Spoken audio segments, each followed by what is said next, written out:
Hey guys, so today we're going to talk about how to play in tune on the clarinet or the saxophone. Specifically what to do if you've already tuned your instrument and the instrument is generally in tune, but you run into one note that maybe sounds really out of tune, super sharp, super flat, and it kind of gives you that nails on a chalkboard feeling. So here's some tips you can check with to see if you can fix that intonation. One of the first things you want to be really careful of when you're setting your intonation is to make sure that you have your embouchure set up correctly. We want to make sure for both saxophones and clarinets, we always have our bottom lip rolled over our teeth.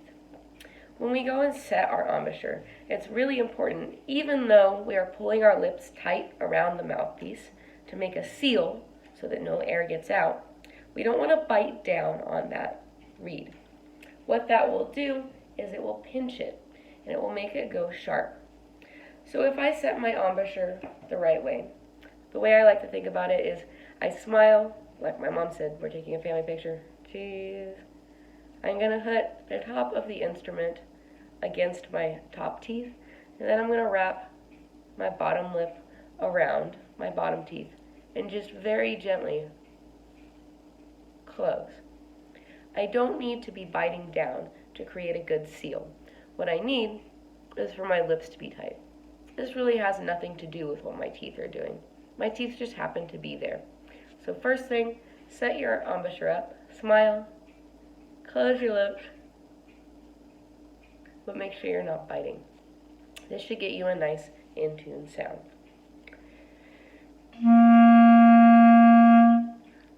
Now, let's say that I do bite down too hard. I'm going to either get a squeak or a sound that goes really sharp. Or I'm going to hear that air leaking out the sides because there's just not enough room for all of it to go through the reed. So the first thing you can check is that you have the right amount of mouthpiece. Usually for clarinet, we want about 3/4 of an inch to 1/2 an inch. For saxophones, the mouthpiece is a little bit bigger. You might take a little bit more in. But we don't want to have just the very tip like this, because that's going to give us a really sharp sound. Versus, already you can hear it's more in tune, and I'm getting a better sound. So that's the first thing you want to check. The next thing is a little bit harder.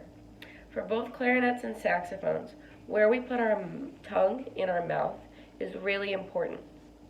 The reason is if you look at this instrument and the angle that it comes into your mouth at, you'll notice that the hole between the reed and the mouthpiece, where we want that air to be going in, is pointed up towards my nose rather than back towards my throat. Now saxophones, you don't have this quite as extremely as the clarinets do, but clarinets, to get our air to actually go into the instrument properly, we have to give it a little bit of help. If I let my tongue sit in the bottom of my mouth, like I'm yawning, what's going to happen is this air, instead of going into that hole in the mouthpiece straight, it's going to hit it from the bottom, because it's going to go down into the bottom of my mouth and then run in to the reed from here. A lot of the time, that will make us sound really flat. I'll show you what I mean. Here's a note played like that.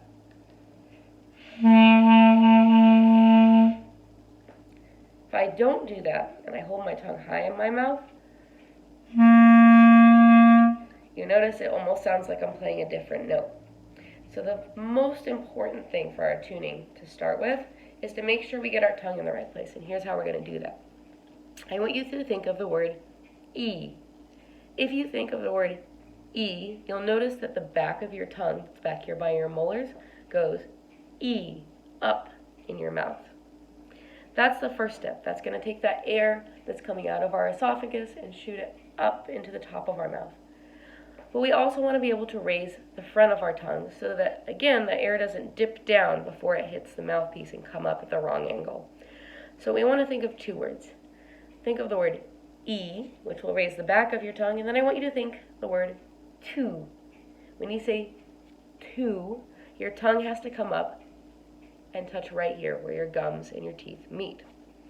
If you think of these two words and try to hold them both in your mouth, E2, your tongue will now be creating something like this, a kind of funnel that keeps the air close to the top of your mouth.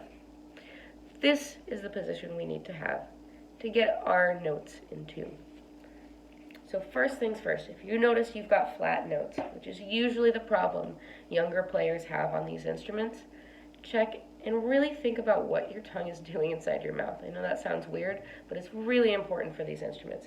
It can be the difference between this sound, which is the correct sound, and which is not a good sound. So, as you're playing your notes, if you notice something's really out of tune, check your tongue position. Now, if tongue position doesn't fix it, let's say you've checked, you know you've got everything working in your mouth correctly, and that note still doesn't sound in tune, there's a couple tricks we can do.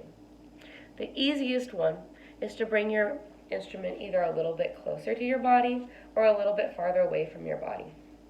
When we bring our instrument farther away from our body, it's going to create less pressure on the reed, and the pitch is going to go down like this.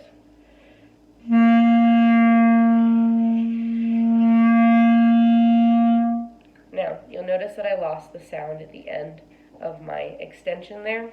We don't want to do this too far, because if we go too far, we'll lose the angle of the air going into the mouthpiece and we won't get any sound at all. But we can make small adjustments like this.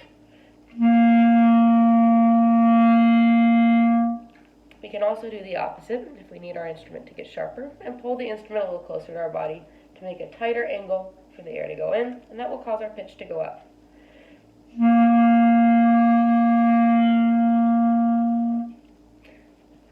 Those are two things you can try to start with. What's really important though, woodwinds, is that if you're going to do that, adjust where your instrument is, but don't adjust where your head is. When we do that, that creates a kink in that hose that is our throat that lets the water or the air flow through. Just like if you kink a hose, the water will stop coming out. If you do something weird with your neck and crunch it down, you're going to lose that airflow. So we want to try to keep our chin level to the ground at all times. So those are your two tricks I want you to try for tuning if you run into a note that you really, really can't get into. Keep those corners back.